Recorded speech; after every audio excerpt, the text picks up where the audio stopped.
आपको दिख रहा होगा बैनर पोस्टर जो बन के तैयार है, अभ्यर्थी जो है वो भी तैयार है लड़ने के लिए। लिखा हुआ क्या है वो हम पढ़ के बताते हैं। लिखा हुआ है महाआंदोलन 2 जुलाई Patna, release to TRE 4.0 with domicile. Election से पहले टीआरई 4 नहीं दिया तो अगले 5 साल के लिए भूल जाए, यानी 2029 तक। इसलिए अब की बार आर पार पूरा पटना जाम कर देना है। उसके बाद एक और तस्वीर है जिसमें लिखा है चलो पटना चले, 2 जुलाई को टीआरई 4.0 डोमिसाइल। इलेक्शन से पहले कंप्लीट नहीं तो वोट भी नहीं। नीतीश कुमार अगर डोमिसाइल नीति लागू करते हैं वोट बैंक के लिए तो उन्हीं का फायदा होगा। कैसे कर दिए चुनाव आते ही 1100 रुपए वृद्धा पेंशन, तो वैसे ही डोमिसाइल नीति लागू कर देंगे तो उन्हीं का फायदा होगा। लाखों अभ्यर्थी चाहते हैं कि नीतीश कुमार लागू कर दे डोमिसाइल।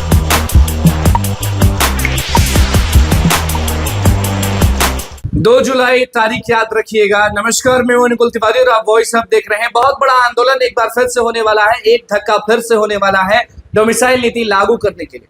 आपको दिख रहा होगा बैनर पोस्टर जो बन के तैयार है, अभ्यर्थी जो है वो भी तैयार है लड़ने के लिए। लिखा हुआ क्या है वो हम पढ़ के बताते हैं। लिखा हुआ है महाआंदोलन 2 जुलाई Patna, release to TRE 4.0 with domicile. Election से पहले टीआरई 4 नहीं दिया तो अगले 5 साल के लिए भूल जाए, यानी 2029 तक। इसलिए अब की बार आर पार पूरा पटना जाम कर देना है। उसके बाद एक और तस्वीर है जिसमें लिखा है चलो पटना चले, 2 जुलाई को टीआरई 4.0 डोमिसाइल। इलेक्शन से पहले कंप्लीट नहीं तो वोट भी नहीं। ये अंतिम मौका है, अब नहीं तो कभी नहीं। बिहार के सभी नियुक्त में डोमिसाइल लागू हो। डोमिसाइल नीति आप समझते हैं कि क्या होता है। डोमिसाइल नीति में लोग चाहते हैं कि 90% लोग बिहारी हों और 10% लोग बाहरी हों। तेजस्वी यादव तो ये भी कहते हैं कि 100% डोमिसाइल नीति लागू कर दिया जाएगा, लेकिन वो तब जब वो आएंगे तब, क्योंकि सरकार में जब बैठे थे तो कल हमारी बातचीत हुई थी आरजेडी के लोगों से, तो उनका कहना था कि डोमिसाइल नीति लागू नहीं हुआ इसीलिए तो तेजस्वी छोड़ दिए।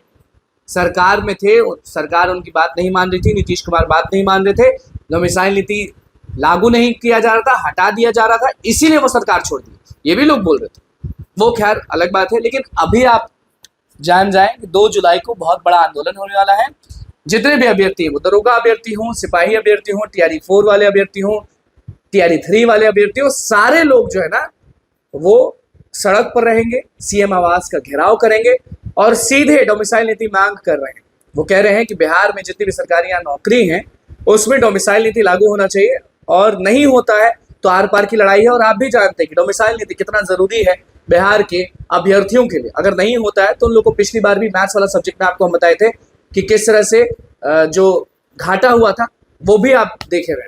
तो देखना होगा कि क्या होता है, क्योंकि नीतीश कुमार जो है वो डोमिसाइल नीति अब तक लागू नहीं की। सरकार में बैठे हुए लोग डोमिसाइल के बारे में बात नहीं करते। लेकिन एक हिंट भी था जब विजय सिन्हा, सम्राट चौधरी डोमिसाइल के बारे में बोले थे, लाइब्रेरियन बहाली के बारे में बोले थे, और उस वक्त उन्होंने कहा, लेकिन फिर कंफ्यूजन हो गया और उस कंफ्यूजन का अभी तक सॉल्यूशन किसी ने नहीं दिया।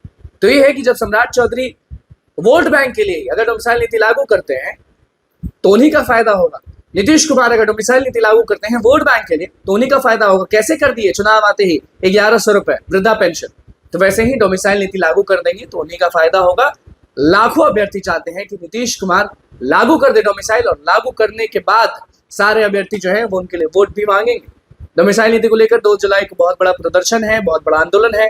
हम एक्टिव हमेशा रहते हैं और उस दिन भी रहेंगे। आप क्या सोच रहे हैं वो बताएंगे जरूर। आप पटना आ रहे हैं या नहीं वो भी बताइए। तो बस हमारे चैनल को सब्सक्राइब करें, पेज को लाइक करें। बहुत बहुत धन्यवाद।